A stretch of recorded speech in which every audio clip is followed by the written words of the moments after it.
हाँ तो hello brilliant students and brilliant people, class 12 physics unit first से chapter आपका इलेक्ट्रिक चार्ज एंड फील्ड से लेक्चर नंबर 21 पार्ट 5। तो डियर स्टूडेंट्स, हम लोग पढ़ रहे थे गॉस लॉ यानी गॉस थ्योरम पढ़ रहे थे।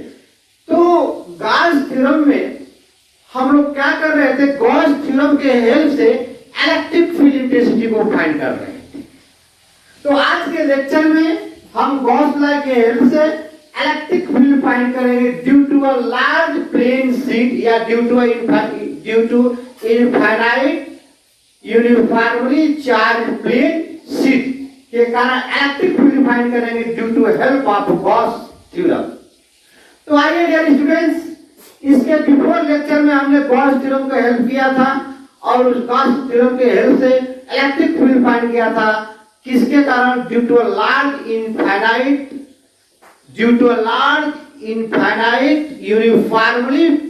Uniformly charge wire. ठीक है, तो उसी तरह से आज भी यहाँ पर कंसेप्ट लगाएंगे। तो आज का हेडिंग है electric field intensity due to a plane over plane कैसा हो, लार्ज हो, sheet of a charge at a distance small r from the plane over electric field intensity due to uniformly charge infinite और plane sheet. तो हमने एक infinite plane sheet लिया, यहां पर समझे, ये इनफाइनाइट प्लेन शीट लिया।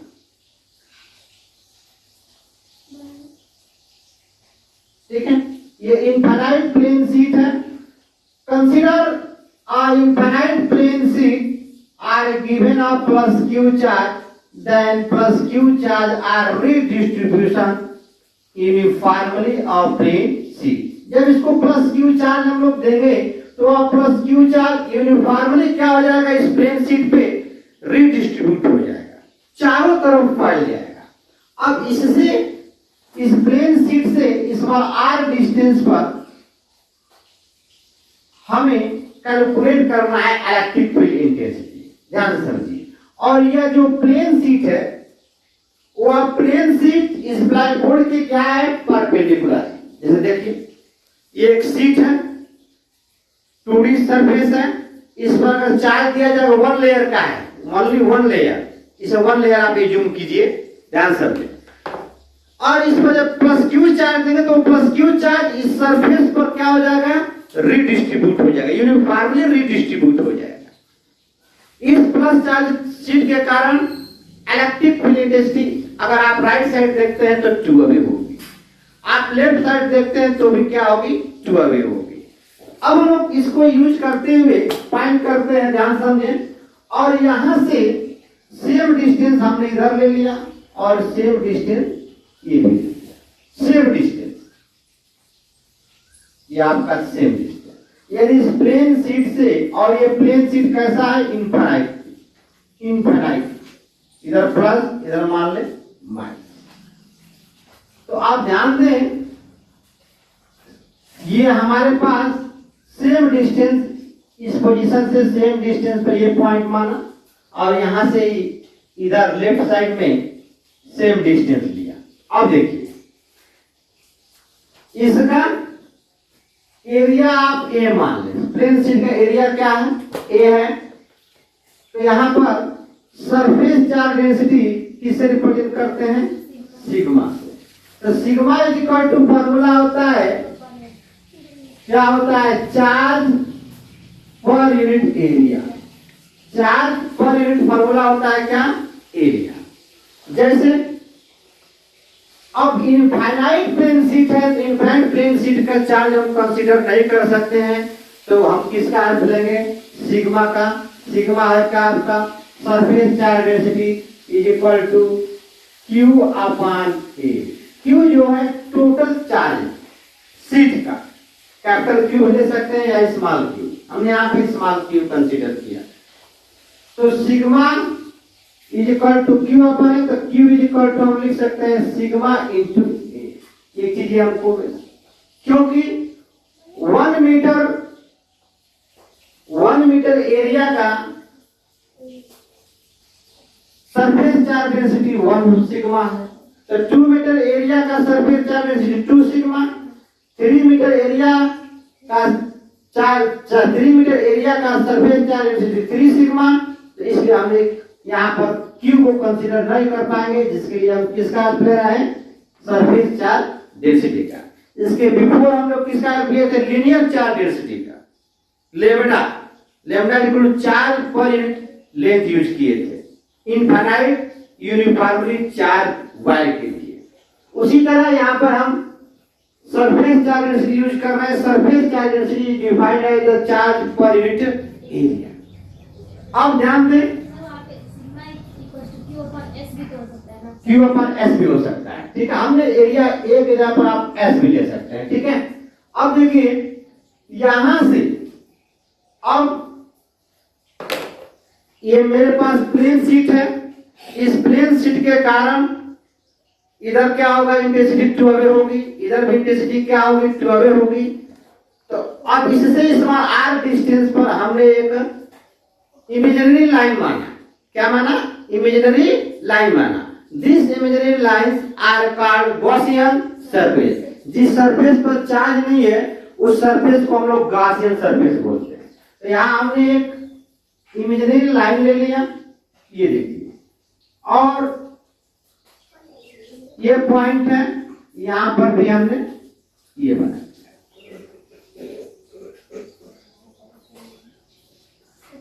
ध्यान दीजिए, सेम इधर हमने लिया, सेम डिस्टेंस पर,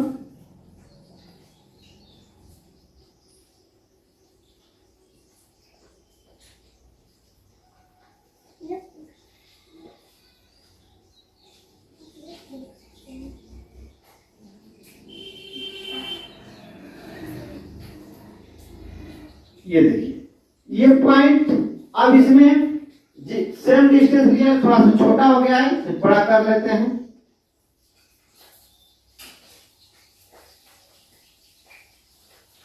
अब इस सरफेस को हम लोग गॉसियन सरफेस बोलेंगे, कर्व सरफेस। ये क्या हो गया, कर्व सरफेस।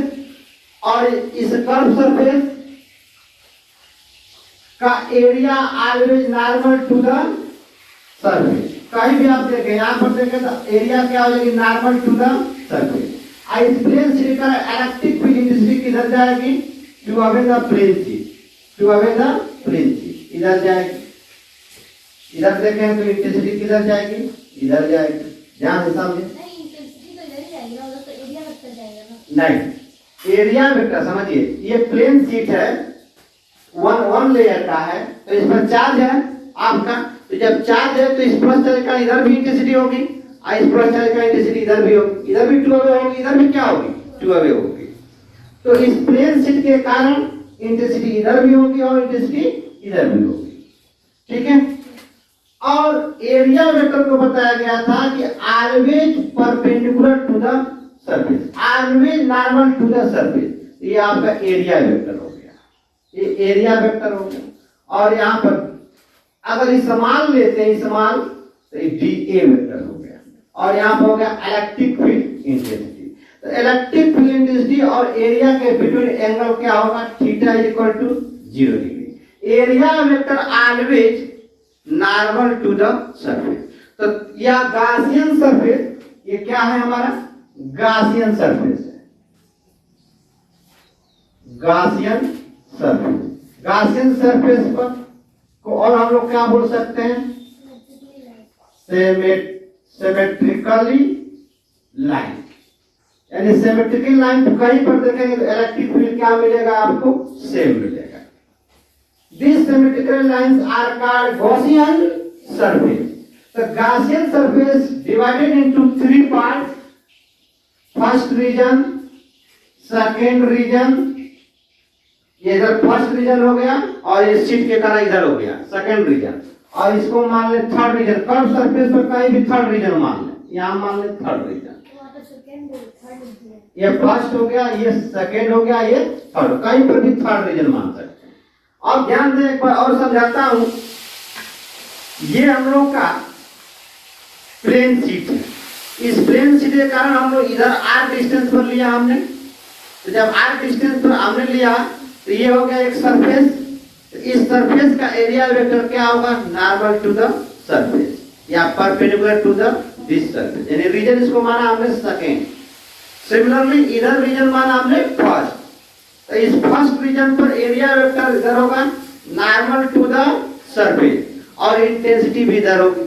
तो आपके फर्स्ट रीजन और सेकेंड रीजन दोनों रीजन पर angle between intensity and area vector कितना मिलेगा? Theta is equal to 0 degree. Curve surface पर देखें, कर्व सरफेस पर always area vector normal to the surface, normal to the surface, normal to the surface, normal to the surface. तो कहीं पर आप यहां पर भी देख लें, ये स्मॉल एरिया हो गया, area vector normal to the surface, but intensity यूं जा रही है, इंटेंसिटी का ऐसा यूं है। तो यहां पर थीटा इक्वल टू क्या हो गया? 90 डिग्री। यहां पर भी देखें ये एरिया वेक्टर है और इंटेंसिटी ऐसा नहीं है, यहां पर भी एंगल क्या हुआ? Theta equal to 90 degree. तो this Gaussian surface are divided into three parts: first, second, and third. First part, second part, first part and second part. First region, second region, and third region. Third region are called curved surface. First region are left to the surface and second region are right to the surface. So this Gaussian surface divided into three region या three parts: first region, second region, and third region. इतना करने के बाद हम लोग क्या करेंगे? Total flux निकाल लेंगे। तो टोटल फ्लक्स निकालने के लिए इसको लिखेंगे phi1, इसको लिखेंगे phi2, इसको लिखेंगे phi3। तो कहीं स्मॉल एलिमेंट के कारण हम लोग निकालेंगे कर्व सरफेस पर, तो स्मॉल फ्लक्स मिलेगा और उसको इंटीग्रेशन कर देंगे टोटल कर्व सरफेस के लिए, तो टोटल क्या मिल जाएगा? फ्लक्स मिल जाएगा यहाँ पे तो पूरे कर्व सरफेस पे। फिर यहाँ पर और यहाँ, और एरिया ये दोनों क्या है हमारा? सेम है। एरिया दोनों क्या मान ले? सेम मान ले इसका Gaussian सरफेस, फर्स्ट रीजन और सेकंड रीजन। तो हम लिख सकते हैं total flux is equal to charge inside.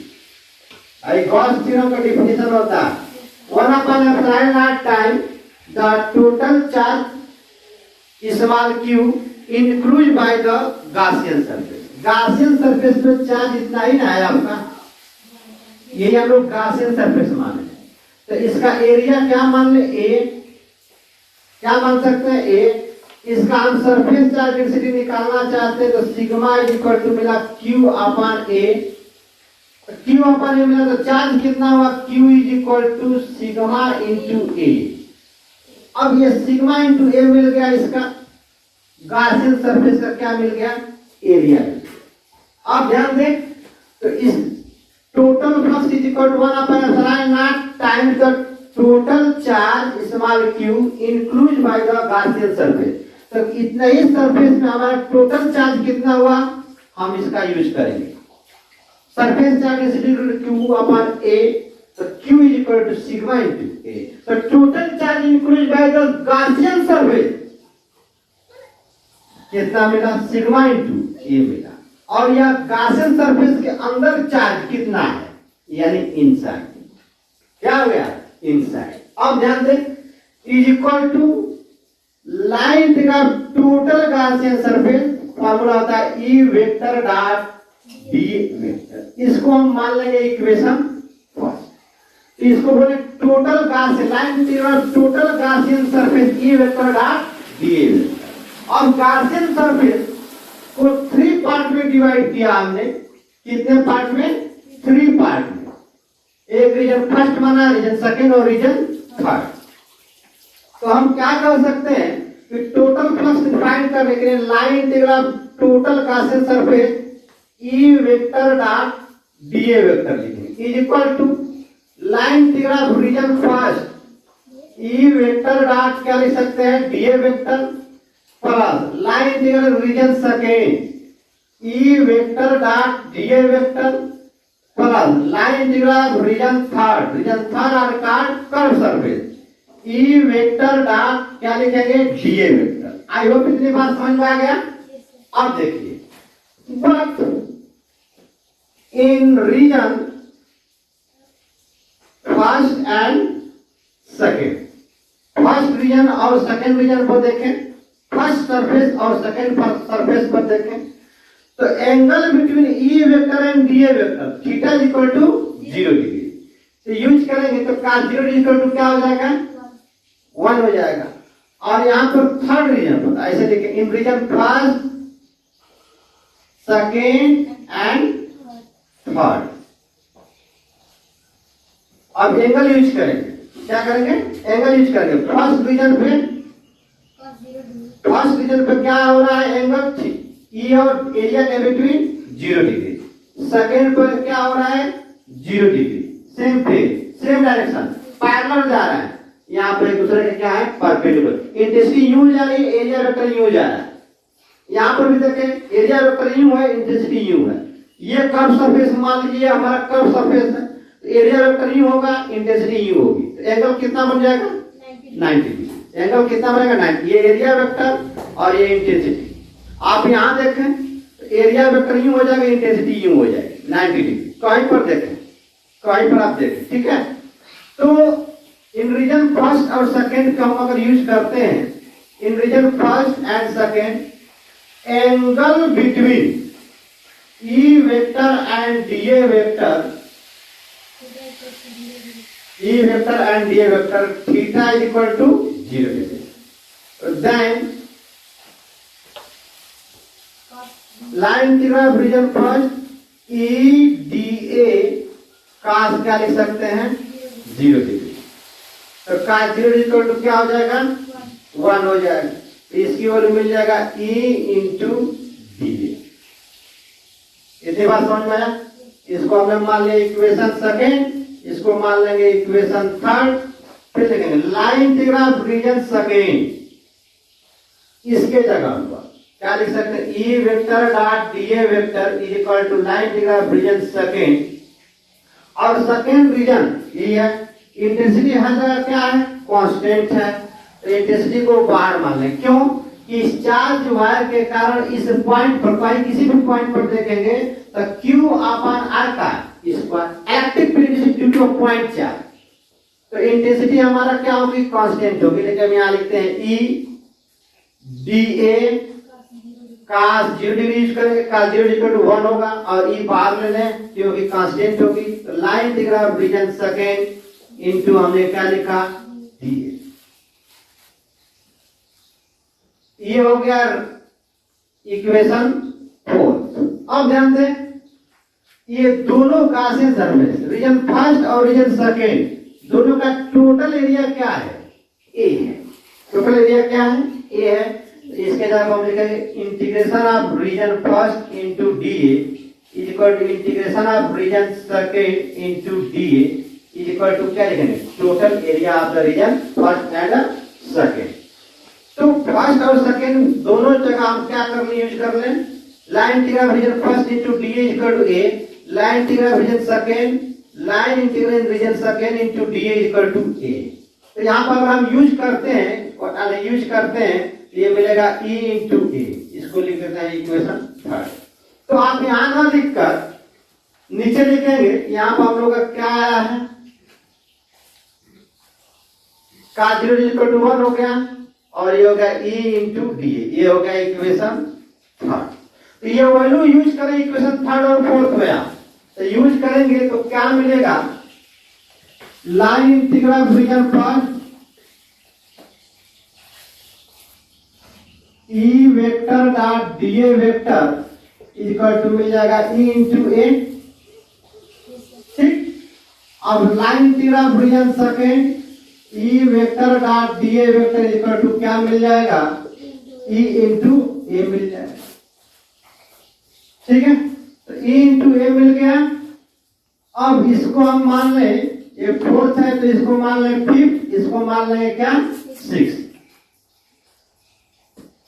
Similarly in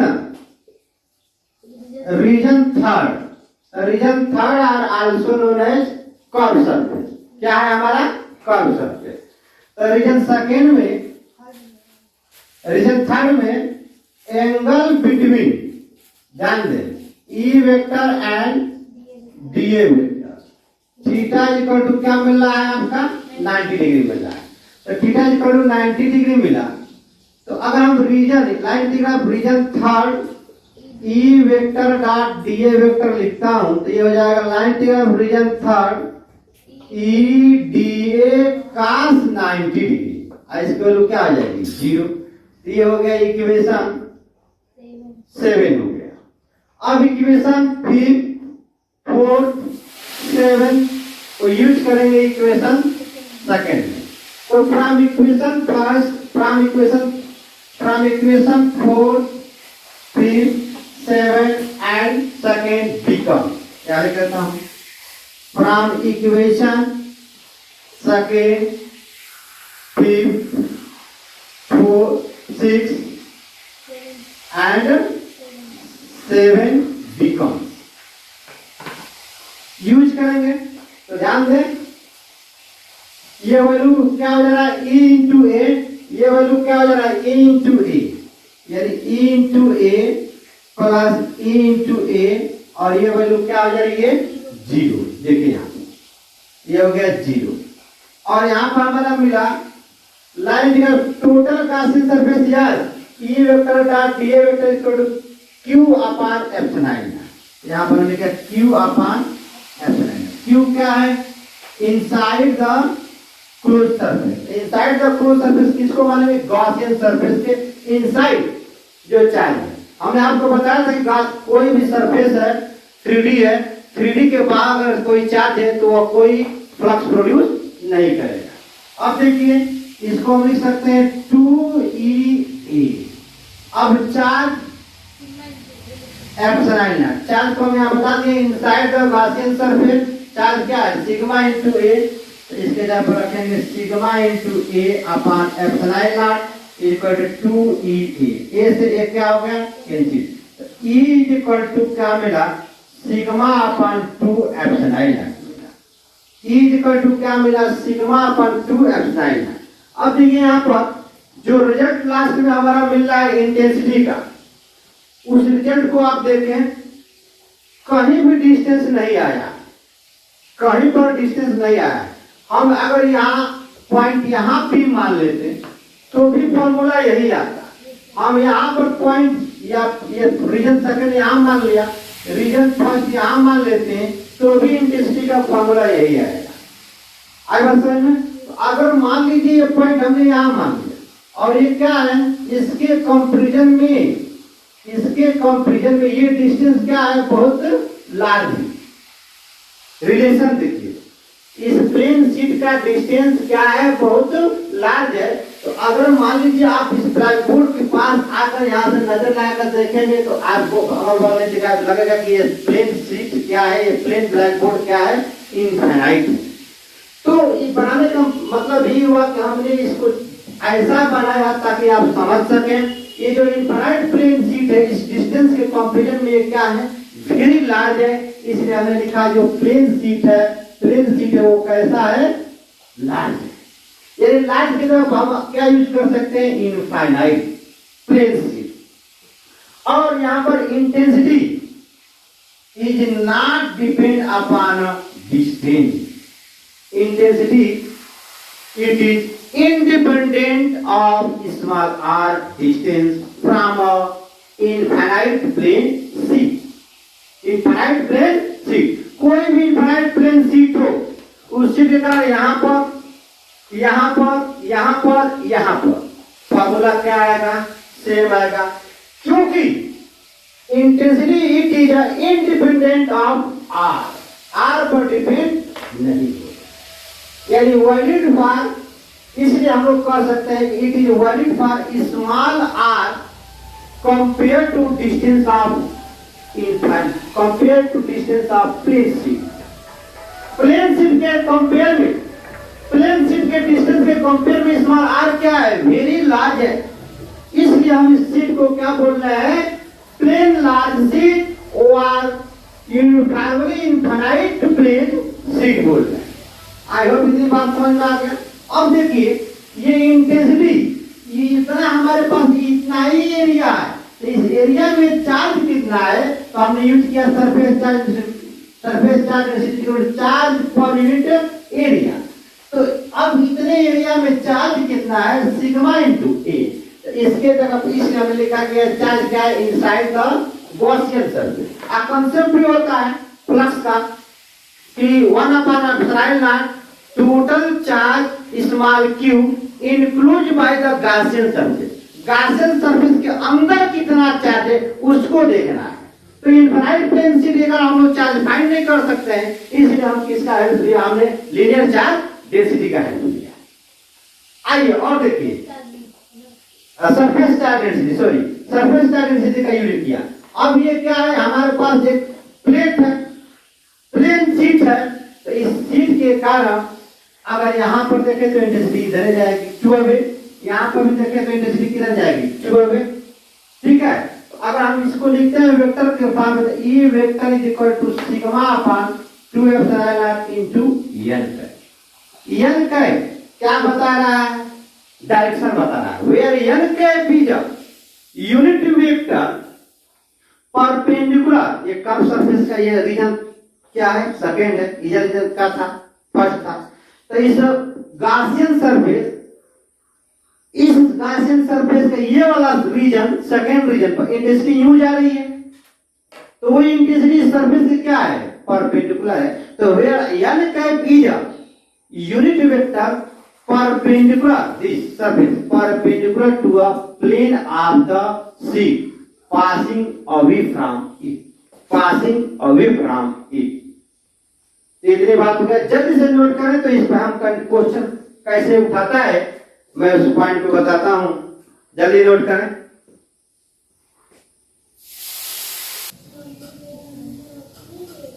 अब हम लोग देखते हैं इस पे क्वेश्चन किस तरह से आता है आपके बोर्ड में, ध्यान दें।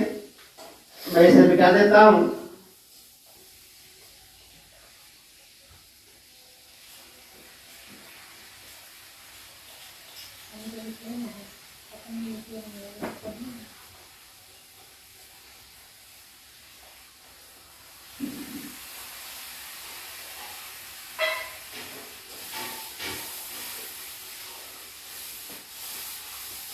देखिए क्वेश्चन नंबर फर्स्ट, दो हमने इनफाइनाइट प्लेन शीट लिया और दोनों इनफाइनाइट प्लेन शीट को एक दूसरे के पैरेलल प्लेस कर दिया, बट दोनों पे सरफेस चार्ज डेंसिटी डिफरेंट लिया। यहाँ प्लस और यहाँ पे माइनस रख दिया, यानी इसका प्लस क्यू चार्ज हो गया इस शीट पे, ये शीट 1 है, और शीट 2 पर बोल रहा है क्वेश्चन में कि नेगेटिव चार्ज हो गया, माइनस चार्ज हो गया। अब यहाँ पॉइंट मान ले ए, यहाँ पर पॉइंट बी और यहाँ पर पॉइंट सी।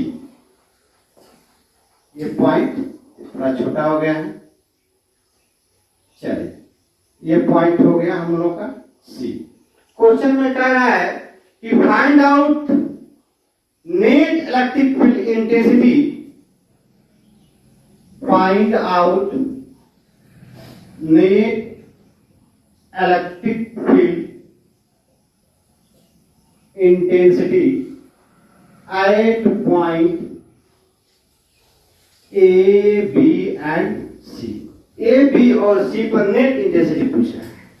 तो जो हम लोग इसके बिफोर इनफाइनाइट प्लेन शीट के कारण electric field intensity Gauss law के हेल्प से फाइंड किया था, वहां पर पॉजिटिव चार्ज लिया था, आप नेगेटिव चार्ज भी ले सकते हैं। पॉजिटिव चार्ज का फल कितना है, 2 अवे होगा, और नेगेटिव चार्ज का इंटेंसिटी 2 वर्ड्स होगा। अब देखिए इस प्लस चार्ज के कारण इंटेंसिटी प्लेन शीट 1 है, तो इधर जाएगी 2 अवे जाएगी, यानी इसको हम कहते हैं E1। इस माइनस के कारण 2 अवे ना होकर क्या हो जाएगा 2 वर्ड्स, ये क्या हो गया हमारा E2।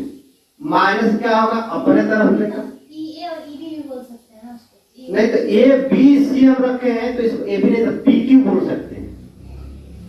ठीक है, ये शीट 1 है और ये शीट 2 है, शीट 1 और शीट 2 है। तो शीट 1 के कारण इंटेंसिटी पॉइंट ए पर 2 अवे, शीट 2 के कारण इंटेंसिटी 2 वर्ड्स हो गया। तो नेट इंटेंसिटी यहाँ पर हम फाइंड करते हैं, E इज इक्वल टू तो क्या हो जाएगा E1 माइनस E2 हो जाएगा। और किसी भी प्लेन शीट के कारण फॉर्मूला आएगा आपका सिग्मा अपन 2 एप्सिलॉन आएगा। तो यहाँ हमने लिखा सिग्मा अपन 2 एप्सिलॉन माइनस सिग्मा अपन 2 एप्सिलॉन, यानी रीजन फर्स्ट यानी पॉइंट ए पर इंटेंसिटी क्या हो जाएगी 0 हो जाएगी। पॉइंट सी पर देखें, इसके कारण इंटेंसिटी 2 अवे होगी, इसको लिखेंगे E1, और इस शीट के कारण इंटेंसिटी 2 वर्ड्स होगी। और ये intensity is not depend upon distance. तो अब देखिए यहाँ पर EC is equal to E1 minus E2, तो ये भी सेम प्रोसेस है, क्या हो जाएगा 0 हो जाएगा। यानी पॉइंट ए और पॉइंट सी पर नेट इंटेंसिटी आपकी क्या हो जाएगी 0। पॉइंट बी पर देखते हैं, इसके कारण इंटेंसिटी इधर जाएगी, यानी ये हो गया E1 2 अवे, तो पॉजिटिव चार्ज का intensity 2 away minus plane sheet का इंटेंसिटी 2 वर्ड, ये हो गया इधर, ये हो गया E2। यानी पॉइंट बी पर नेट इंटेंसिटी फाइंड करेंगे तो दोनों ऐड हो जाएगा, E1 प्लस E2। E1 की value sigma upon 2 epsilon not, sigma upon 2 epsilon not, sigma upon 2 epsilon not common लेंगे तो 1 प्लस 1, यानी ये 2 से 2 कैंसिल हो जाएगा, क्या मिलेगा sigma upon epsilon not point B पर। तो ये रहा क्वेश्चन, इस तरह से पूछ सकता है। अब दूसरी बात ये भी पूछ सकता है कि इस plane sheet 2 infinite plane sheet है, दोनों इनफाइनाइट प्लेन शीट एक दूसरे के क्या है पैरेलल है, तो इसके बिटवीन जो इलेक्ट्रिक फील्ड क्रिएट होगी वह कैसी होगी, तो आप बोलेंगे कि यूनिफॉर्मली होगी। क्या होगी, यूनिफॉर्मली इलेक्ट्रिक फील्ड क्रिएट करेगा।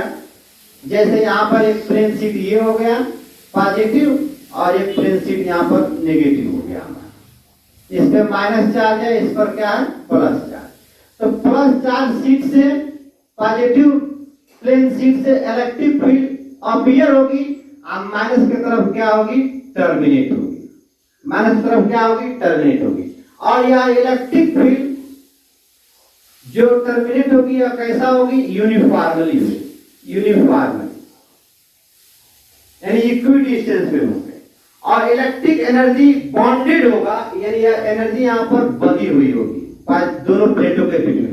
इसी हम लोग पढ़ेंगे कैपेसिटर, कैपेसिटर या कैपेसिटेंस, ठीक है। आइए सेकंड पॉइंट हम लोग देखते हैं, इसे जल्दी नोट करें। सेकंड पॉइंट देखा जाए, सेकंड पॉइंट, अब दोनों प्लेन शीट, दो पैर प्लेन शीट हैं, दोनों प्लेन शीट को हमने एक दूसरे के पैरेलल प्लेस किया, ध्यान दीजिए। अब दोनों पर सरफेस चार्ज डेंसिटी सेम ले लिया, यहां पर मैग्नीट्यूड सेम था बस अपोजिट इन नेचर, यहां पर मैग्नीट्यूड दोनों प्लेन शीट का क्या है 1 और 2 का सेम है, अपोजिट इन नेचर के हैं, दोनों पर पॉजिटिव चार्ज है। यहां पर पूछ रहा है then find out net intensity at a point A, at a point B and at a point C. ध्यान दीजिए, तो इस पॉजिटिव चार्ज का पॉइंट ए पर इंटेंसिटी 2 अवे होगी, 2 away the plane sheet 1, plane sheet 2 के कारण भी क्या होगी 2 अवे होगी।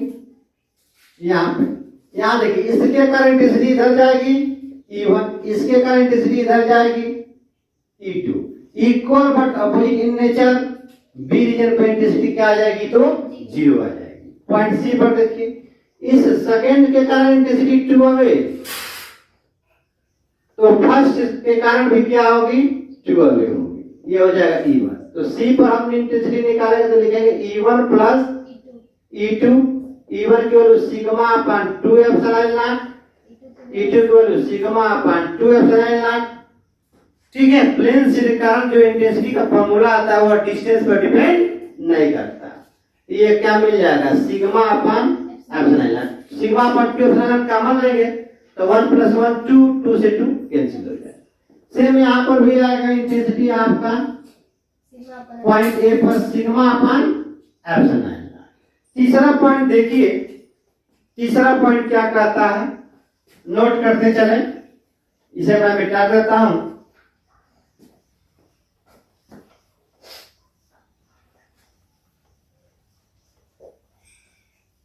कहेगा तीसरा में किस तरह से क्वेश्चन पूछेगा, थर्ड क्वेश्चन कैसे पूछ सकता है। यहां पे y कोऑर्डिनेट हो गया और इधर हो गया x कोऑर्डिनेट, इधर हो गया -x, इधर हो गया -y, फिर -y -x कोऑर्डिनेट हो गए। टू पैरेलल प्लेट है, टू पैरेलल प्लेट, ठीक। But surface charge density sigma 1 is greater than sigma 2 is greater than 0। यहां पे देखिए, अगर टर्म लिखता है इसे कि sigma 1 is greater than sigma 2 is less than 0, इसका मतलब ये हुआ कि यह सिग्मा 2 से सिग्मा 1 ग्रेटर है, यानी ये पॉजिटिव है, और 0 से या सिग्मा 2 क्या है, कम है, तो यह किसका हो जाएगा, नेगेटिव। लेकिन यहाँ 0 से ये वैल्यू क्या है, अधिक है, क्योंकि सिग्मा 2 इज ग्रेटर देन 0, यानी दोनों है पॉजिटिव, लेकिन दोनों की वैल्यू डिफरेंट है। हम रखते हैं दोनों प्लेन शीट को यहाँ पर, देखिए एक यहाँ रख दिए, शीट 2 हो गया और शीट 1 हो गया। दोनों पर सरफेस चार्ज डेंसिटी का नेचर सेम है, बट वैल्यू क्या है, डिफरेंट है। बट वैल्यू क्या है, डिफरेंट। अब देखिए, तो अब पूछ रहा है कि then find out net electric field intensity at a point A, B and C, point A, B and C. एक बात और ध्यान दे, जब आपको कोऑर्डिनेट सिस्टम में क्वेश्चन बोलता है, तो जब ओरिजिन से इधर जाएंगे, ओरिजिन से इंटेंसिटी इधर जाएगी, तो उसका साइन हो जाएगा पॉजिटिव, और जब ओरिजिन से इंटेंसिटी आपको लेफ्ट साइड जाएगी, तो उसका साइन हो जाएगा नेगेटिव, क्योंकि माइनस एक्स एक्सिस में जाएगा। तो पॉइंट ए पर हम लोग अगर इंटेंसिटी फाइंड करते हैं, इस शीट 1 के कारण इंटेंसिटी इधर जाएगी, क्या लिखेंगे, E1 अभी पहले इसे रखा हूं, जब इसके कारण इधर 2 अवे जाएगी, और शीट 2 के कारण भी किधर जाएगी, 2 अवे। लेकिन जब दोनों का साइन वैल्यू रखेंगे, क्योंकि ओरिजिन से किधर जा रहा है, माइनस एक्सिस में जा रहा है, तो इसकी भी वैल्यू साइन नेगेटिव रखेंगे, इसकी भी वैल्यू साइन नेगेटिव रखेंगे। अब देखिए पॉइंट सी पर, शीट 2 के कारण इंटेंसिटी 2 अवे होगी, नाम दिया E2। शीट 1 के कारण भी इंटेंसिटी 2 अवे होगी, नाम दिया हमने E1। तो नेट इंटेंसिटी सी पर फाइंड करेंगे तो आएगा E1 प्लस E2। लेकिन यहां पर नेट इंटेंसिटी पॉइंट ए पर फाइंड करेंगे तो आएगा -E1 प्लस माइनस E2। लेकिन मिड पॉइंट पर देखें, पॉइंट बी पर, इसके कारण इंटेंसिटी इधर जाएगी, taken as a sign convention will be positive. इस चीज के कारण इस पॉइंट पर इधर जाएगी, इसको हम E2 मानेंगे। तो यहाँ नेगेटिव एक्सिस में जा रहा है पॉजिटिव प्लेट शीट के कारण, तो इसकी साइन रखेंगे taken as will be negative. तो net intensity at a point B या रीजन बी, E1 माइनस क्या लिख देंगे, E2। चलिए देखते हैं, सॉल्व करते हैं। एट अ पॉइंट ए कहां देखा जाए, एट पॉइंट ए पर देखा जाए, तो पॉइंट ए पर नेट इंटेंसिटी फाइंड करेंगे, पॉइंट ए पर। तो यहां पर EA इज इक्वल टू क्या हो जाएगा आपका, -E1 माइनस E2। अब minus sigma 1 upon 2 epsilon naught, फिर minus sigma 2 upon 2 epsilon naught. अब यहाँ पर 1 upon 2 epsilon naught minus common ले लेंगे, तो आपके पास बचेगा सिग्मा 1 प्लस सिग्मा 2। समझ बात आया। कंडीशन चेंज कर सकता है आपके बोर्ड में।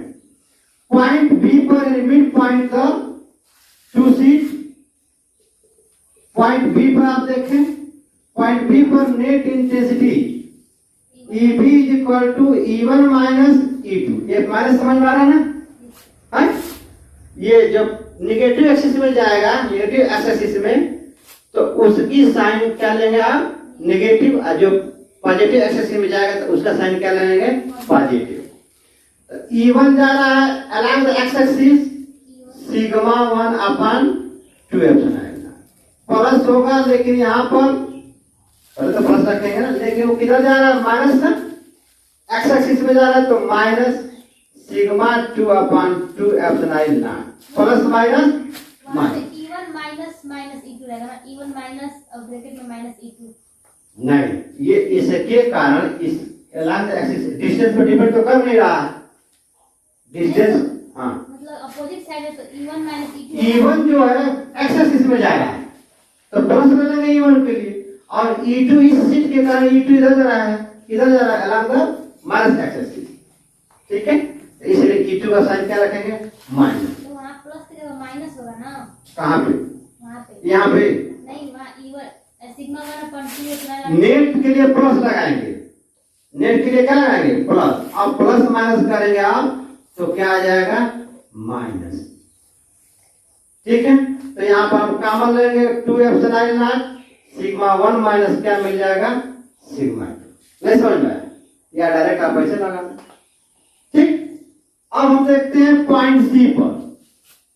पॉइंट सी पर नेट इंटेंसिटी देखते हैं तो दोनों जा रहे हैं intensity along the X axis, positive X axis, तो दोनों का साइन ले लेंगे पॉजिटिव, यानी EC is equal to E1 plus E2। E1 की वैल्यू है sigma 1 upon 2 epsilon not plus sigma 2 upon 2 epsilon not, ये आ जाएगा 1 upon 2 epsilon not sigma 1 plus sigma 2। तो आप क्वेश्चन में आपको ध्यान देना है ये चीज क्या कह रहा है, कैसे दिया है। ठीक है, अगर आपको कोऑर्डिनेट नहीं दिया है, अगर ये टर्म दे देता है, ये वाला कंडीशन अभी हम लोग देखे हैं क्वेश्चन फर्स्ट में, सिग्मा 1 सिग्मा 2 से ग्रेटर है, यानी ये हो गया पॉजिटिव, और ये 0 से क्या है? लेसर है, ये हो गया इसका साइन कैसा? नेगेटिव। अगर कोऑर्डिनेट नहीं दिया है तो कोई बात नहीं है, अगर आपको माइनस कर देता है इसी के जगह पर, तो इसके कारण इधर न जाकर इधर जाता है, इधर जाता, तो अब इसके लिए रिजल्ट ये आता है। तो कुछ भी दे सकता है, आप कंसेप्ट को बस समझना है तो आप लिख कर चले आएंगे, रटना नहीं है, समझना है। तो इसी के साथ लेक्चर को नहीं निकलता हूँ, नेक्स्ट लेक्चर में मिलेंगे। ये तो 10 लाख का एप्लीकेशन सेकंड था, ये सेकंड एप्लीकेशन है। थर्ड एप्लीकेशन हम लोग देखेंगे स्फेरिकल सेल के कारण गॉस थ्योरम को हेल्प से एक्टिव फील्ड फाइंड करेंगे। It's okay.